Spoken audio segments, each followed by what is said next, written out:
Hey everyone, how are you doing today? I'm just trying to pop up this up a little bit.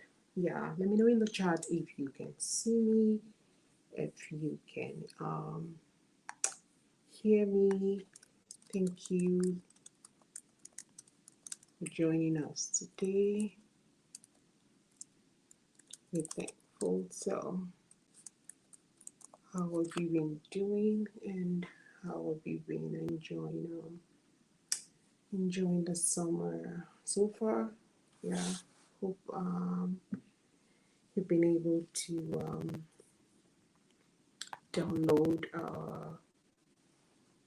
Hope you were able to download summer guidebook for parents, and you have been using some of those tips on there. Yeah, I am so glad and happy that you are here today. And so last week when I was here, one of the things I had talked about was um, I had talked about emotions. Remember, we're still looking at DBT with regards to emotions. And last week, when I was here, I had made mention that what emotion does is that emotion gives us, signal. Emotion gives us things that signals us, um, that helps us know how we feel, with regards to things happening in our environment. So it tells us that our emotions are the way we respond to things happening in our environment. So that was what I had said with regards to emotions. I said emotions also helps us survive.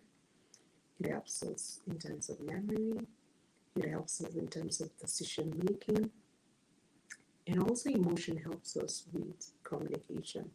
So that was what I had talked about last week. So this week we are going to talk about still on emotion, but we're going to look at how emotions emotions affect our thoughts and our behavior.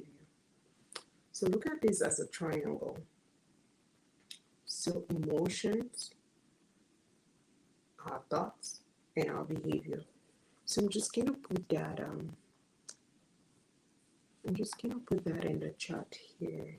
So our emotions and thought, can be influenced. They can all influence each other. So it's almost like a triangle. So we're looking at emotion, thought, and behavior. So they are all linked together because it tells us that our emotions can affect our thoughts, and our thoughts can also affect our behavior. And sometimes what our behavior could also be as a result of our thoughts, and could also be as a result of our emotions. So they affect each other. And so emotions can affect the behavior can affect the emotions, the behavior can affect um, the thoughts, or maybe the feelings as well too, right? So we're just going to look at those three aspects today. The first aspect that I'm going to look at today is called, like I was saying, I said the relationship between these three all plays out. It plays an important part in our lives. The relationship between our emotions, between our thoughts, and between our behavior. They all play, it plays an important part, an important role in our lives. So let's say, for instance, you went out to eat, went out to eat, you went for a competition and with a friend, and your friend actually, won the first prize in the competition. And immediately the emotions that happened was an emotion of feeling sad, or let's say you felt disappointed because you felt you worked really hard, you know, really hard. But at the end of the day, you did not win the competition. Your friend won the competition. To remember, the event was that you went on a competition, let's say writing competition, or maybe, yeah, but let's use this example as a writing competition, and your friend won. And the emotion you felt was you were disappointed because you had worked very hard, you know, for this competition. Now, let's look at the thoughts. Remember, you're disappointed, which is the emotion. And then some of the thoughts would be an example of some of the thoughts that would go on your mind would be, I should have won. Maybe the teacher or the um, the teacher probably didn't understand, my story. And another example would have been maybe was even my friend's story was my friend's story, better than me. So those are some thoughts that could go through your mind. I should have won. Maybe my story was not quite understood, or maybe my write-up was not quite understood. And you could also wonder, another thought could also be, your friend's written essay, was it really better than yours? And then a behavior attached to that thought and to that emotion would be, maybe the next day you see a friend in school, you were a bit rude to your friend because why? The competition. You were disappointed that you did not win the competition. And then you were being rude, and then this thought comes in, maybe I shouldn't have been rude. Now I feel silly for being rude. And then the emotions that is attached to that is that you feel guilty. And then the behavior is that you apologize to your friend for behaving that way. So you can see how the emotions, the thoughts, and the behavior are all connected, right? And so a lot of times our thoughts can affect the way we feel. Our feelings or thoughts can affect the things we do.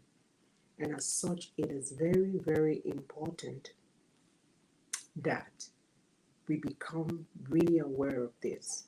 It's important that you as a parent, you as a caregiver, that you are aware of this. You as a young adult, that you're aware of this, that your emotions can affect your behavior.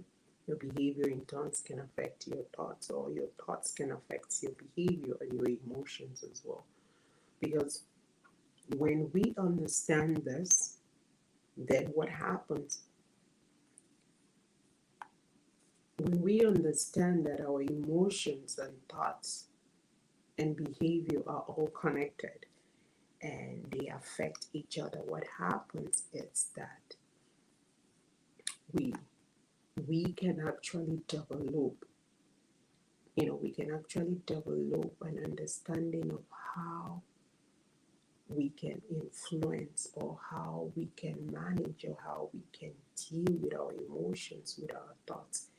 And so when we come to that understanding, because the first time when we started with these emotions, we talked about how can we recognize our emotions? How can we recognize our emotions? And then last week we also talked about what this emotion does, what emotion help us with. And so this week, today I'm talking about the relationship with regards to our emotions, our thoughts, and behavior. So when all this is understood, when we understand that, then it becomes easy for us to develop, an understanding, that can help us influence the way the thoughts and the behavior results. So these are just the first step in which we all need, in which everybody needs to be aware of. in which you as a parent, you can help your child understand and help them in terms of they're able to recognize the emotions.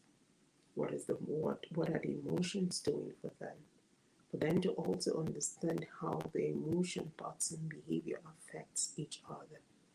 When we have a thorough understanding, then it helps us know how to manage our emotion. It helps us understand how to have influence, how to have, how to put, parameters around us that helps us manage our emotions so that we're not displaying emotions out of, out of the things that have happened or out of instant responses to situation. But when we display emotions, when we display behavior, it has to be based on us being aware of those emotions. So that was all for today. Today, I just wanted to talk about how our behavior, our thoughts, our emotions are all related together. So let me know if you have any question with regards to our thoughts, with regards to the emotions, with regards to the behavior. Yeah. So these are all just simple example for you as a parent, for you as a caregiver to teach or nurture your teens, your children, just teaching them on how to recognize those emotions, because as we know today that there are lots and lots and lots and lots of issues that have come up because of children are not able to manage their emotions. They're not able to regulate their emotions. So hopefully with those tips that I've shared, you'll be able to teach your teen, teach your children how to manage or recognize what's going on for them. So thank you so much to everyone that has joined us today. Unfortunately, I was not able to stream on Instagram, but I'm going to download this video and I'm going to share on there on Instagram. But thank you so much to all our viewers on Facebook, on LinkedIn, and YouTube. Thank you for always coming out here to support us. We are so appreciative of you. We're so thankful of you. But in the meantime, enjoy your summer. Do not hold back, especially for those of you in the North America. Taking all the sun as much as you can. So from me to you, I bid you a good evening. Bye-bye.